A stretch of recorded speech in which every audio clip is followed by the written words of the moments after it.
Hey there, Alex here. The Vivo V17 Pro is the follow-up to the V15 Pro I reviewed earlier this year, which was one of the first few phones that brought features like a pop-up front camera, a notchless screen, and a triple camera setup to a mid-range device. So let's take a quick look at the new V17 Pro and see what it has to offer this time round. The V17 Pro adopts a more symmetrical looking design with all of the cameras on the rear and the pop-up mechanism in the middle of the phone. It has a color shifting back panel which seems to be all the rage these days, and it looks pretty nice, especially in this crystal sky color option. While the frame of the phone still seems to be plastic, the rear panel is now glass and the pop-up camera seems to be using metal. It still feels really solid overall, and they do include a case in the box, so I don't really mind the plastic frame. Like the V15 Pro, the Super AMOLED screen on the V17 Pro looks really good. It's slightly taller with an aspect ratio of 20:9, the colors looks nice, and outdoor visibility is decent as well. Being a notchless and almost bezel-less display, it's just a really enjoyable screen to use no matter what I'm doing on the phone. The optical fingerprint sensor under the screen still works really well too. Specifications-wise, it's mostly the same as what we got from the V15 Pro, which might disappoint some folks.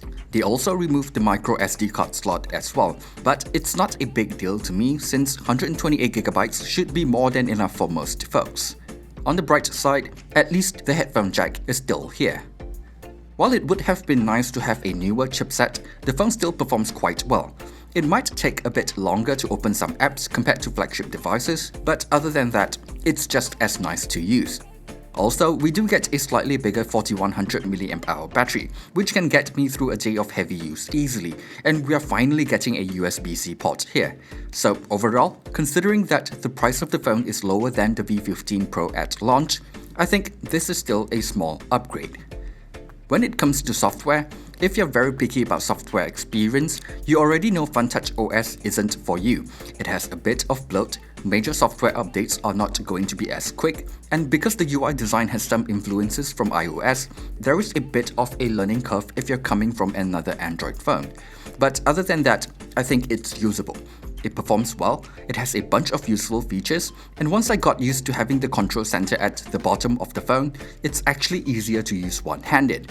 Another nice little update from the V15 Pro is that it actually supports Widevine L1, which means I can now enjoy HD content from streaming services, which is nice. So while FunTouch OS isn't my favorite, after taking a bit of time to customize it and figure out how to get it to work the way I want to, it's fine. Which brings us to camera performance. Let's start with the front cameras, since the V17 Pro is one of the first devices that I've seen with two front cameras in a pop-up mechanism, along with an LED light.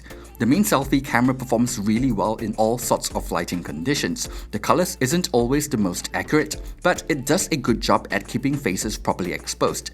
The ultra-wide-angle camera is one of the widest I've seen on the front of a phone, which is great for group selfies, but it looks a little soft most of the time. For the rear cameras, the main camera is able to take decent-looking images in most types of lighting conditions, and it's an improvement from the V15 Pro for sure. Same goes for the ultra-wide-angle camera, which seems to be able to capture more details, but it's still not that great in low light.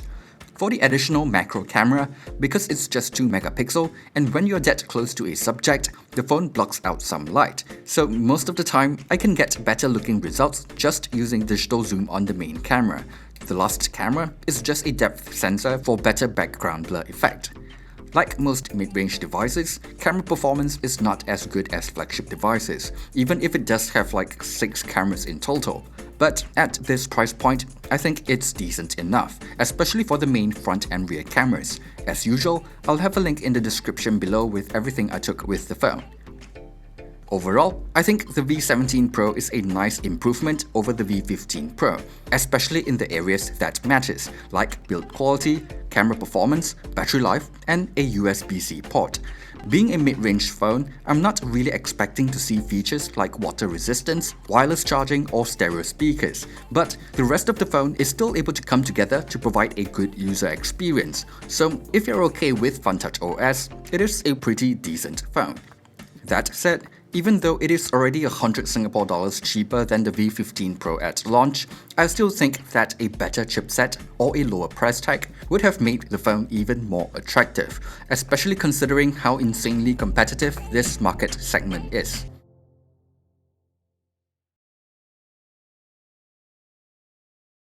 Thanks for watching this video. If you've enjoyed it, be sure to leave a like and subscribe to the channel for more content in the future. Thanks again, and see you guys on the next one.